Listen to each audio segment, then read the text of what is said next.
मेरा नाम कमलप्रीत कौर चहल ਔਰ ਮੈਂ ਇੱਕ ਕਲੀਨਿਕਲ ਡਾਈਟੀਸ਼ੀਅਨ ਆ। ਅੱਜ ਕੱਲ ਜੇ ਆਪਾਂ ਦੇਖਦੇ ਆ ਕਿ ਆਈ ਥਿੰਕ 60 to 70% ਜਿਹੜੇ ਕਪਲਸ ਨੇ ਉਹ ਇਨਫਰਟੀਲਿਟੀ ਦੀ ਪ੍ਰੋਬਲਮ ਨੂੰ ਫੇਸ ਕਰ ਰਹੇ ਨੇ ਔਰ ਇਹਦੇ ਵਿੱਚ ਇੱਕ ਮਤਲਬ ਸਟੈਪ ਵਾਈਜ਼ ਜਿਹੜੇ ਅੱਗੇ ਡਾਕਟਰਸ ਨੂੰ ਗਾਇਨੋਕੋਲੋਜਿਸਟ ਨੂੰ ਜਾਂ ਉਹਨਾਂ ਨੂੰ ਮਤਲਬ ਵਿਜ਼ਿਟ ਕਰਦੇ ਨੇ ਤਾਂ ਉਹ ਉਹਨਾਂ ਦੀ ਕੰਡੀਸ਼ਨ ਦੇ ਅਕੋਰਡਿੰਗ ਜਾਂ ਸਿਵੀਰਿਟੀ ਦੇ ਅਕੋਰਡਿੰਗ ਉਹਨਾਂ ਨੂੰ ਜਿਹੜਾ ਹੈ ਉਹ ਡਾਕਟਰਸ ਐਡਵਾਈਸ ਕਰਦੇ ਨੇ। ਤੇ ਜਿਹੜੀ ਇਨਫਰਟੀਲਿਟੀ ਦੀ ਪ੍ਰੋਬਲਮ ਨੂੰ ਬੇਸਿਕਲੀ ਇਹ ਹੈ ਕਿ ਜਦੋਂ ਕੋਈ ਕਪਲ ਆਪਣੀ ਫੈਮਿਲੀ ਪਲੈਨਿੰਗ ਬਾਰੇ ਸੋਚਦਾ ਹੈ ਤਾਂ 1 ਤੋਂ 2 ਸਾਲ ਅਗਰ ਉਹ ਇਸ ਪਲੈਨਿੰਗ ਬਾਰੇ ਦੇ ਟਰਾਈ ਟੂ ਕਨਸੀਵ ਹੋ ਜਾਵੇ, ਅਗਰ ਉਹ ਕਨਸੀਵ ਨਹੀਂ ਹੁੰਦਾ 2 ਤੋਂ 3 ਸਾਲ ਦੇ ਵਿੱਚ, ਤਾਂ ਜਦੋਂ ਡਾਕਟਰਸ ਕੋਲ ਵਿਜ਼ਿਟ ਕਰਦੇ ਆ ਤਾਂ ਉਸ ਜਿਹੜੀ ਇਹ ਪ੍ਰੋਬਲਮ ਨੂੰ ਹੈ ਕਿ ਉਹ ਬਾਂਝਪਣ ਜਾਂ ਇਨਫਰਟੀਲਿਟੀ ਦੇ ਤੌਰ ਤੇ ਉਹਨੂੰ ਕੀ ਹੈ ਡਾਇਗਨੋਸ ਕੀਤਾ ਜਾਂਦਾ ਹੈ। ਤਾਂ ਜਿਸ ਕਰਕੇ ਦੇਖੋ ਕਪਲਸ ਨੂੰ ਜਿਹੜਾ ਸਟ੍ਰੈਸ ਹੋਣਾ ਉਹ ਵੀ ਲਾਜ਼ਮੀ ਹੈ, ਕਿਉਂਕਿ ਉਹ ਚੀਜ਼ ਹੈ ਕਿ ਉਹ ਡੇਲੀ ਆਪਣੇ ਆਸ-ਪਾਸ ਆਪਣੇ ਪਰਿਵਾਰ ਤੋਂ ਆਪਣੇ ਰਿਲੇਟਿਵਸ ਤੋਂ ਕਹਿ ਲਓ ਇਹ ਚੀਜ਼ਾਂ ਸੁਣ ਕੇ ਕਿਤੇ ਨਾ ਕਿਤੇ ਜਿਹੜਾ ਇਹ ਪ੍ਰੋਬਲਮ ਹੈ ਉਹਨਾਂ ਦੇ ਦਿਮਾਗ ਦੇ ਵਿੱਚ ਤੇ ਇਸ ਸਟ੍ਰੈਸ ਦਾ ਵੀ ਕਾਰਨ ਬਣਦੀ ਹੈ। ਔਰ ਇਨਫਰਟੀਲਿਟੀ ਦਾ ਦੇਖੋ ਹੋਣ ਦਾ ਕੀ ਕਾਰਨ ਹੈ ਕਿ ਸਾਡੀ ਬੋਡੀ ਦੇ ਵਿੱਚ ਜਿਹੜੇ ਹਾਰਮੋਨਸ ਨੇ ਉਹ ਪ੍ਰੋਪਰ ਤਰੀਕੇ ਨਾਲ ਕੰਮ ਨਹੀਂ ਕਰ ਰਹੇ, ਉਹ ਉਹਨਾਂ ਦਾ ਜਿਹੜਾ ਲੈਵਲ ਹੈ ਉਹ ਨਾਰਮਲ ਨਹੀਂ ਹੈ, ਉਹ ਇੰਬੈਲੈਂਸ ਹੋ ਗਿਆ। ਕੁਝ ਵੱਧ ਜਾਂਦੇ ਆ ਜਾਂ ਕਈ ਜਿਨ੍ਹਾਂ ਦੀ ਜਿਹੜਾ ਲੈਵਲ ਹੈ ਉਹ ਨਾਰਮਲ ਤੋਂ ਘੱਟ ਹੁੰਦਾ। ਸੋ ਕਾਫੀ ਸਾਰੇ ਜਿਹੜੇ ਆਪਾਂ ਹਾਰਮੋਨਸ ਇਹਦੇ ਵਿੱਚ ਦੇਖੋ ਕਿ ਜਿਹੜੀ ਓਵੂਲੇਸ਼ਨ ਹੈ ਉਹ ਪ੍ਰੋਪਰ ਨਹੀਂ ਹੁੰਦੀ ਜਾਂ ਜਿਹੜੇ ਐਗ ਰਿਲੀਜ਼ ਹੋਣੇ ਚਾਹੀਦੇ ਆ ਮੈਚੁਰ ਹੋ ਕੇ ਉਹ ਐਗ ਰਿਲੀਜ਼ ਨਹੀਂ ਹੁੰਦੇ। ਸੋ ਇਸ ਕਰਕੇ ਜਿਹੜੀ ਕੁਆਲਿਟੀ ਆਫ ਐਗ ਹੈ ਆਪਾਂ ਕਹਿ ਲਈਏ ਵਿਦ ਏਜ ਵੀ ਇਹ ਚੀਜ਼ਾਂ ਦੇਖੋ ਕਈ ਕਪਲਸ ਫੇਸ ਕਰਦੇ ਆ ਕਿ ਏਜ ਦੇ ਹਿਸਾਬ ਨਾਲ ਵੀ ਆਫਟਰ 35 ਜਿਹੜਾ ਹੈ ਜਿਹੜਾ ਕਾਊਂਟ ਹੈ ਜਾਂ ਕੁਆਲਿਟੀ ਆਫ ਐਗ ਹੈ ਉਹ ਵੀ ਕੀ ਹੈ ਘਟਣੀ ਸ਼ੁਰੂ ਹੋ ਜਾਂਦੀ ਹੈ। ਬਟ ਇਨ ਜਨਰਲ ਅਗਰ ਅਸੀਂ ਗੱਲ ਕਰੀਏ ਇਨਫਰਟੀਲਿਟੀ ਦੀ ਤਾਂ ਕਾਫੀ ਸਾਰੀਆਂ ਚੀਜ਼ਾਂ ਨੇ ਜਿਹੜੇ ਕਿ ਸਾਡੇ ਲਾਈਫ ਸਟਾਈਲ ਨਾਲ ਜੁੜੀਆਂ ਹੋਈਆਂ ਨੇ। ਤਾਂ ਸਭ ਤੋਂ ਪਹਿਲਾਂ ਦੇਖੋ ਜੋ ਹੈ ਕਿ ਸਾਡਾ ਰੂਟੀਨ ਕੀ ਹੈ, ਸਾਡੀ ਡਾਈਟ ਕੀ ਹੈ, ਅਸੀਂ ਕਿਸ ਤਰ੍ਹਾਂ ਸਾਡੀ ਨੀਂਦ ਹੈ ਜਾਂ ਸਾਨੂੰ ਜੇ ਅਗਰ ਸਟ੍ਰੈਸ ਹੈ ਤਾਂ ਉਸਨੂੰ ਅਸੀਂ ਕਿਸ ਤਰ੍ਹਾਂ ਮੈਨੇਜ ਕਰ ਰਹੇ ਹਾਂ। ਇਨਫਰਟੀਲਿਟੀ ਦੇ ਲਈ ਜਿਹੜਾ ਹੈ ਡੈਫੀਨੇਟਲੀ ਡਾਈਟ ਇੱਕ ਬਹੁਤ ਹੀ ਅਹਿਮ ਰੋਲ ਜਿਹੜਾ ਆਪਣਾ ਅਦਾ ਕਰਦੀ ਹੈ। ਸੋ ਇਹਦੇ ਵਿੱਚ ਕੁਝ ਚੀਜ਼ਾਂ ਹੋਰ ਵੀ ਹੈ ਜਿਹੜੀਆਂ ਮੈਂ ਤੁਹਾਨੂੰ ਦੱਸਣਾ ਚਾਹੁੰਦੀ ਹਾਂ ਕਿ ਜਿਹੜਾ ਤੁਹਾਡਾ weight ਹੈ ਜਾਂ ਅਸੀਂ ਬੋਲਦੇ ਹਾਂ BMI that is basal metabolic index, ਜਿਸ ਤੋਂ ਸਾਨੂੰ ਪਤਾ ਲੱਗਦਾ ਹੈ ਕਿ ਕੋਈ ਵੀ ਜਿਹੜਾ ਪਰਸਨ ਹੈ, ਲੇਡੀ ਹੈ, ਫੀਮੇਲ ਹੈ, ਉਹਦਾ ਜਿਹੜਾ weight ਹੈ ਕਿ ਉਹ ਨਾਰਮਲ ਹੈ।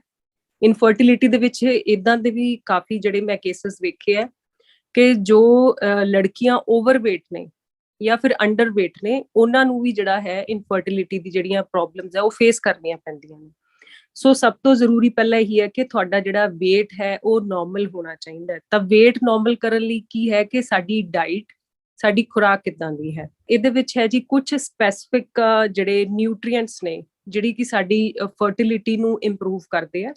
ਉਹਨਾਂ ਦੇ ਵਿੱਚ ਹੈ ਇੱਕ ਜ਼ਿੰਕ, ਵਿਟਾਮਿਨ E, ਇਸ ਤੋਂ ਬਾਅਦ ਹੈ ਓਮੇਗਾ 3, ਸਿਲੇਨੀਅਮ ਹੈ। ਸਿਲੇਨੀਅਮ ਵੀ ਕੀ ਹੈ ਇੱਕ ਆਪਾਂ ਕਹਿੰਦੇ ਆ ਇੱਕ ਨਿਊਟ੍ਰੀਐਂਟ ਹੈ ਜੋ ਕਿ ਜ਼ਿਆਦਾਤਰ ਸੀ ਫੂਡ ਜਾਂ ਨਾਨ ਵੈਜ ਚੀਜ਼ਾਂ ਦੇ ਵਿੱਚ ਪਾਇਆ ਜਾਂਦਾ। ਸੋ ਜਿਹੜੀਆਂ ਮਤਲਬ ਜਿੰਨੇ ਵੀ ਮੈਂ ਨਿਊਟ੍ਰੀਐਂਟ ਇੱਥੇ ਮੈਂਸ਼ਨ ਕੀਤੇ ਆ ਜਿਹੜੇ ਉਹਨਾਂ ਦੇ ਮਤਲਬ ਫੂਡ ਗਰੁੱਪਸ ਨੇ ਜਾਂ ਕਹਿ ਲਈਏ ਫੂਡ ਆਈਟਮਸ ਨੇ ਉਹ ਸਾਨੂੰ ਆਪਣੀ ਡਾਈਟ ਦੇ ਵਿੱਚ ਰੈਗੂਲਰ ਬੇਸਿਸ ਤੇ ਐਡ ਕਰਨੇ ਚਾਹੀਦੇ ਨੇ ਤਾਂ ਜੋ ਸਾਡੀ ਜਿਹੜੀ ਫਰਟੀਲਿਟੀ ਦੀ ਆਪਾਂ ਕਹਿ ਲਈਏ ਵੀ ਇਹ ਪ੍ਰੋਬਲਮ ਹੈ ਜਿਹੜੀ ਫਰਟੀਲਿਟੀ ਇੰਪਰੂਵ ਹੋ ਸਕਦੀ ਹੈ। ਲਾਈਫ ਸਟਾਈਲ ਦੇ ਵਿੱਚ ਸਭ ਤੋਂ ਪਹਿਲਾਂ ਕਿ ਤੁਹਾਨੂੰ ਫਿਜ਼ੀਕਲੀ ਐਕਟਿਵ ਹੋਣਾ ਬਹੁਤ ਜ਼ਰੂਰੀ ਹੈ।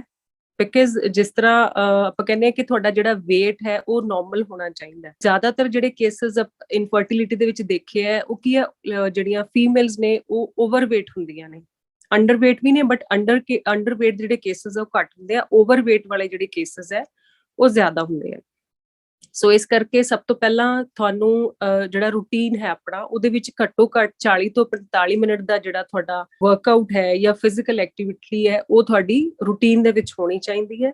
ਦੂਸਰਾ ਤੁਹਾਡੀ ਜਿਹੜੀ ਡਾਈਟ ਹੈ ਉਹ ਇਟ ਸ਼ੁੱਡ ਬੀ ਬੈਲੈਂਸਡ, ਜਿਹੜੀ ਹੈ ਫੁੱਲ ਆਫ ਮਤਲਬ ਜਿਹੜੇ ਨਿਊਟ੍ਰੀਐਂਟ ਸਾਡੇ ਲਈ ਜ਼ਰੂਰੀ ਹੈ। ਤਾਂ ਉਹਦੇ ਵਿੱਚ ਮੈਂ ਕੁਝ ਆਈਟਮਸ ਜਿਹੜੀਆਂ ਫੂਡ ਆਈਟਮਸ ਹੈ ਉਹ ਮੈਂ ਦੱਸਣ ਲੱਗੀ ਹਾਂ ਕਿ ਜਿਸ ਤਰ੍ਹਾਂ ਮੈਂ ਗੱਲ ਕੀਤੀ ਹੈ ਕਿ ਸਿਲੇਨੀਅਮ ਹੈ ਤਾਂ ਜਿੰਨੇ ਵੀ ਸੀਡਸ ਨੇ ਲਾਈਕ ਪੰਪਕਿਨ ਸੀਡ ਹੈ, ਚੀਆ ਸੀਡਸ ਨੇ, ਸਨਫਲਾਵਰ ਸੀਡਸ ਹੈ, ਨਟਸ ਹੈ, ਆਲਮੰਡਸ ਹੈ, ਵਾਲਨਟ, ਆਪਾਂ ਕਹਿੰਦੇ ਬਦਾਮ, ਅਖਰੋਟ ਹੈ, ਪਾਲਕ ਹੈ, ਬਨਾਨਾ ਹੈ, ਔਰ ਵਿਟਾਮਿਨ ਡੀ ਸਾਨੂੰ ਜ਼ਿਆਦਾਤਰ ਧੁੱਪ ਚੋਂ ਮਿਲਦਾ ਹੈ।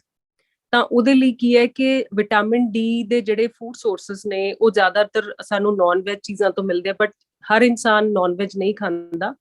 ਸੋ ਮਸ਼ਰੂਮ ਦੇ ਵਿੱਚ ਵੀ ਵਿਟਾਮਿਨ ਡੀ ਦੀ ਜਿਹੜੀ ਹੈ ਸਾਨੂੰ ਜਿਹੜੀ ਮਤਲਬ ਮਿਲਦੀ ਹੈ ਅਮਾਉਂਟ। ਸੋ ਸਨਲਾਈਟ ਜਿਹੜੀ ਆਪਾਂ ਸਵੇਰੇ ਉੱਠ ਕੇ ਮਤਲਬ ਕਿ 7 ਤੋਂ ਲੈ ਕੇ 9 ਵਜੇ ਤੱਕ ਅਸੀਂ ਸਵੇਰੇ ਜਿਹੜਾ ਹੈ ਐਟਲੀਸਟ 5 ਤੋਂ 10 ਮਿੰਟ ਧੁੱਪ ਦੇ ਵਿੱਚ ਖੜੇ ਹੋ ਕੇ ਆਪਣਾ ਸਪੈਸੀਫਿਕਲੀ ਜਿਹੜੀ ਸਾਡੀ ਬੈਕ ਹੈ ਉਹ ਸਾਡੀ ਧੁੱਪ ਦੇ ਵਿੱਚ ਹੋਣੀ ਚਾਹੀਦੀ ਹੈ। ਤੇ ਸਰਦੀਆਂ ਵਿੱਚ ਆਪਾਂ ਜਨਰਲੀ ਦੇਖਦੇ ਹਾਂ ਅਸੀਂ ਧੁੱਪ 'ਚ ਬੈਠਦੇ ਹਾਂ, ਬਟ ਕੀ ਹੈ ਕਿ ਆਪਣੇ ਆਪ ਨੂੰ ਫੁੱਲੀ ਕਵਰ ਕਰਕੇ ਬੈਠਦੇ ਹਾਂ। ਸੋ ਸਨ ਐਕਸਪੋਜ਼ਰ ਤੁਹਾਡਾ ਜਿਹੜਾ ਹੈ, ਕਿਉਂਕਿ ਸਵੇਰ ਦੇ ਸਮੇਂ ਗਰਮੀ ਦੇ ਵਿੱਚ ਆਪਾਂ ਉਸ ਚੀਜ਼ ਨੂੰ ਟੋਲਰੇਟ ਕਰ ਸਕਦੇ ਹਾਂ, ਨਾਟ ਇਨ ਦ ਆਫਟਰਨੂਨ ਔਰ ਇਨ ਦ ਈਵਨਿੰਗ। ਸੋ ਮਾਰਨਿੰਗ ਦੇ ਵਿੱਚ ਹੈ ਘੱਟੋ ਘੱਟ ਜਿਹੜਾ 10 ਮਿੰਟ ਹੈ ਤੁਸੀਂ ਧੁੱਪ ਜਿਹੜਾ ਹੈ ਆਪਣੀ ਬੋਡੀ ਨੂੰ ਜ਼ਰੂਰ ਲਗਵਾਓ।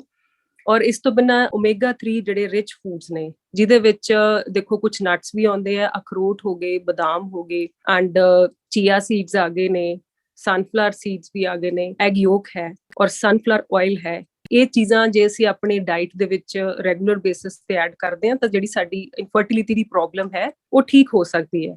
ਔਰ ਜਿਹੜਾ ਇੱਕ ਫੋਲਿਕ ਐਸਿਡ ਹੈ, ਫੋਲੇਟ, ਉਹ ਵੀ ਬਹੁਤ ਇੰਪੋਰਟੈਂਟ ਹੈ ਫੀਮੇਲਸ ਦੇ ਲਈ। ਸੋ ਜਿੰਨੀਆਂ ਵੀ ਲਿਫੀ ਵੈਜੀਟੇਬਲਸ ਨੇ ਜਾਂ ਫਿਰ ਲੈਂਟਿਲ ਜਿਹਨੂੰ ਅਸੀਂ ਦਾਲਾਂ ਬੋਲਦੇ ਹਾਂ, ਪਲਸਸ ਨੇ, ਉਹ ਵੀ ਆਪਣੀ ਡਾਈਟ ਦੇ ਵਿੱਚ ਤੁਸੀਂ ਰੈਗੂਲਰ ਬੇਸਿਸ ਤੇ ਉਹਨਾਂ ਨੂੰ ਐਡ ਕਰੋ, ਤਾਂ ਜੋ ਇਹਦੇ ਨਾਲ ਤੁਹਾਡਾ ਜਿਹੜਾ ਅਗਰ ਤੁਸੀਂ ਓਵਰਵੇਟ ਹੋ, ਇਹ ਚੀਜ਼ਾਂ ਤੁਹਾਡਾ ਜਿਹੜਾ ਵੇਟ ਹੈ ਉਹਨੂੰ ਵੀ ਘਟਾਉਣ 'ਚ ਤੁਹਾਡੀ ਮਦਦ ਕਰਨਗੀਆਂ। ਔਰ ਨਾਲ ਨਾਲ ਜਿਹੜੀ ਤੁਹਾਡੀ ਇਨਫਰਟੀਲਿਟੀ ਦੀ ਪ੍ਰੋਬਲਮ ਹੈ ਉਹਦੇ ਵਿੱਚ ਜਿਹੜੀ ਤੁਹਾਡੀ ਐਗ ਕੁਆਲਿਟੀ ਹੈ ਉਹਨੂੰ ਵੀ ਇੰਪਰੂਵ ਕਰਨਗੀਆਂ। ਔਰ ਜਿਹੜਾ ਅਗਲਾ ਹੈ ਇਹਦੇ ਵਿੱਚ ਕਿ ਅਸੀਂ ਇਹਨੂੰ ਕਿਵੇਂ ਠੀਕ ਕਰ ਸਕਦੇ ਹਾਂ ਕਿ ਤੁਹਾਡੀ ਜਿਹੜੀ ਨੀਂਦ ਹੈ, ਤੁਹਾਡਾ ਜਿਹੜਾ ਸਲੀਪ ਸਾਈਕਲ ਹੈ ਉਹ ਨਾਰਮਲ ਹੋਣਾ ਚਾਹੀਦਾ ਹੈ। ਤੇ ਆਪਣੇ ਸਟ੍ਰੈਸ ਨੂੰ ਘਟਾਉਣ ਲਈ ਤੁਸੀਂ ਮੈਡੀਟੇਸ਼ਨ ਜਾਂ ਫਿਰ ਕੋਈ ਵੀ ਫਿਜ਼ੀਕਲ ਐਕਟੀਵਿਟੀ ਜਾਂ ਆਪਣੀ ਕੋਈ ਵੀ ਜਿਹੜੀ ਤੁਹਾਡੀ ਹੌਬੀ ਹੈ ਉਹਦੇ ਵਿੱਚ ਆਪਣੇ ਆਪ ਨੂੰ ਬਿਜ਼ੀ ਕਰੋ, ਤਾਂ ਜੋ ਤੁਹਾਡਾ ਜਿਹੜਾ ਮਾਈਂਡ ਹੈ ਇਸ ਪ੍ਰੋਬਲਮ ਤੋਂ ਡਾਇਵਰਟ ਹੋ ਕੇ ਤੁਸੀਂ ਹੋਰ ਚੀਜ਼ਾਂ ਵਿੱਚ ਆਪਣੇ ਆਪ ਨੂੰ ਬਿਜ਼ੀ ਕਰੋ।